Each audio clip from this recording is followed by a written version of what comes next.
Okay, in this video, I'm going to talk about the cross, the rear hand cross or straight punch from the rear hand side. Jeet Kune, Bruce Lee style. Okay, so starting off, we've got to talk about the stance. Okay, when you're in Jeet Kune, you're mainly working your strong side forward. So if I'm right-handed, I'm going to have my right hand and foot facing closest to my opponent. Okay, I'm going to do 80 to 90% of my striking when I'm sparring with my lead hand and foot. All right, that comes right from the horse's mouth in Bruce Lee's books.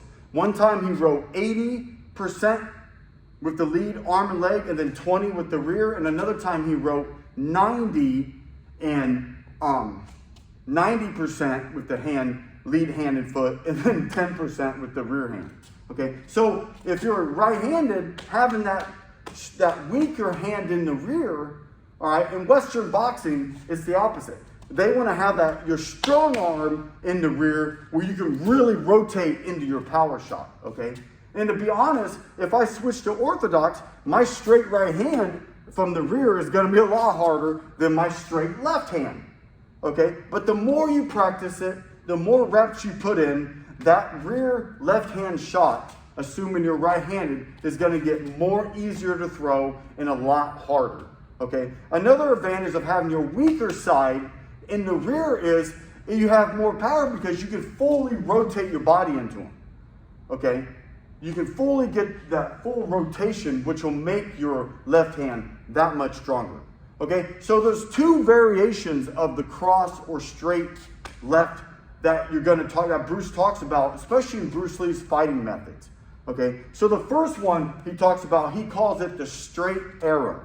So I'm assuming because it's as straight as an arrow. Okay, and he does a vertical fist on this one. Remember, anytime I do a vertical fist, Jeet Kune punch, I'm going to rotate, I'm going to lock, I'm going to kind of pivot that wrist up and lock my it's like I'm going to pull my thumb back.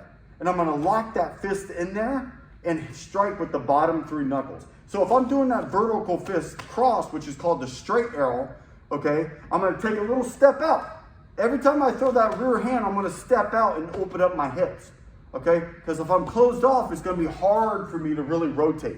That's why the jab cross is so good, is because the jab opens the hips up, and then I can get a lot more rotation into that rear hand. So the straight arrow, okay, as I'll take the glove off to show it first, is I'm going to take a little step, and then wherever the hand's at, remember the guarding hand, wherever the hand is at, it's going to fire from there. Okay? I'm going to drive into the target, push through, punch through 2 to 3 inches, and bring it straight back to my face. I'm not doing this and windmilling it, okay? I'll do that more with my lead arm because I got this guarding hand ready, and I can quickly get away, defend myself. When you do this, you're in a bad position to get counter-punched, okay? Especially if you're going against a good boxer, okay? So, putting the glove back on, protect the hands, okay? So, first thing I'm gonna do is step out, and then I'm gonna rotate the shoulders, all right? This shoulder's gonna pull backwards, and I'm gonna put the hip, but the most important thing is I'm gonna pivot and pivot on the ball of my rear foot. This knee is going to point straight down to the ground, and I'm going to sit down into my punch. That's what in Western boxing called putting your weight into your punch, sitting down on your punches.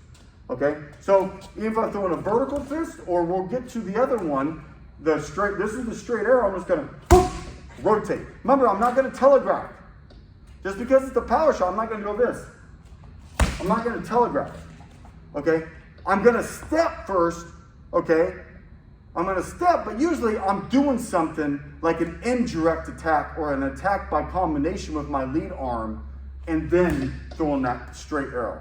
Usually I don't, okay, just throw a straight.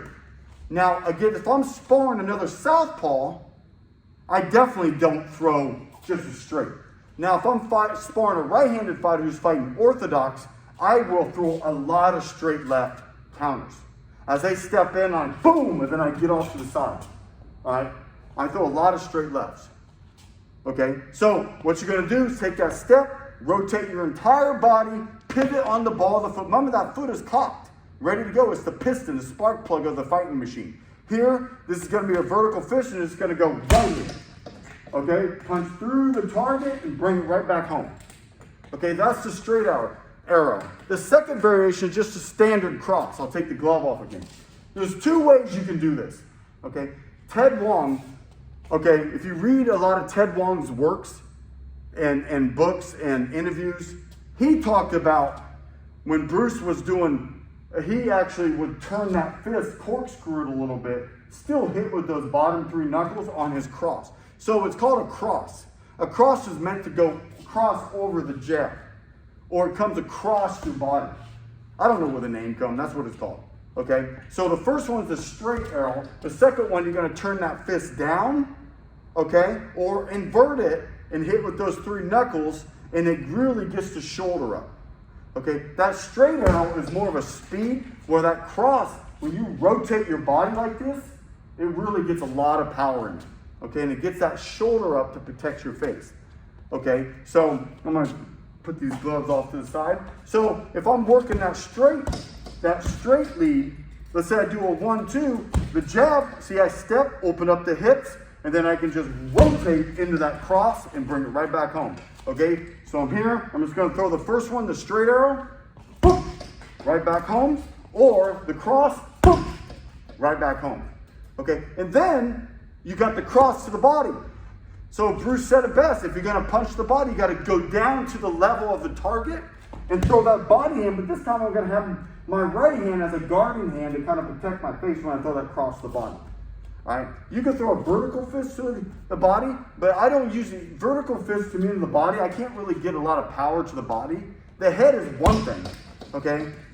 But the body, poof, I usually turn that fist down. You can corkscrew it too if you want. But I'm going to same body mechanics. Step out, pivot on the ball of the foot, drop down to the level of the target, and drop that body cross. And I got that guarding hand ready to go. So those are the three variations of that rear straight left hand. Okay, you got the straight arrow, you got the cross, and then the body cross. Okay, then you can do like a palm. You can same mechanics. You can do a palm strike.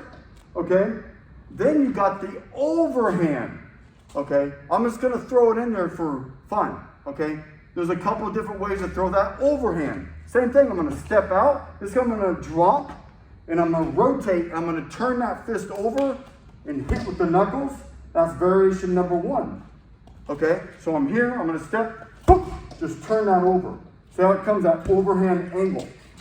Okay, the second variation is I'm not going to turn the fist over, I'm just going to make it more like a vertical fist, boop, like almost a hook to the head. Boop.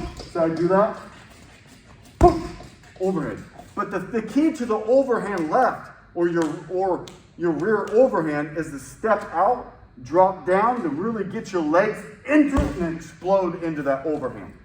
And then the final one, okay, so just a quick review. You got the straight arrow, you got the cross, you got the body cross, okay? You got the different variations of the overhand left, and then you got the palm cross, and then the final one is you got that overhand palm. Okay, all these are listed in the Tao of Jeet Kune. Okay, go look it up. Get it from Bruce Lee. He lists all these different techniques you can do with that cross. So that is it. I hope you learned something.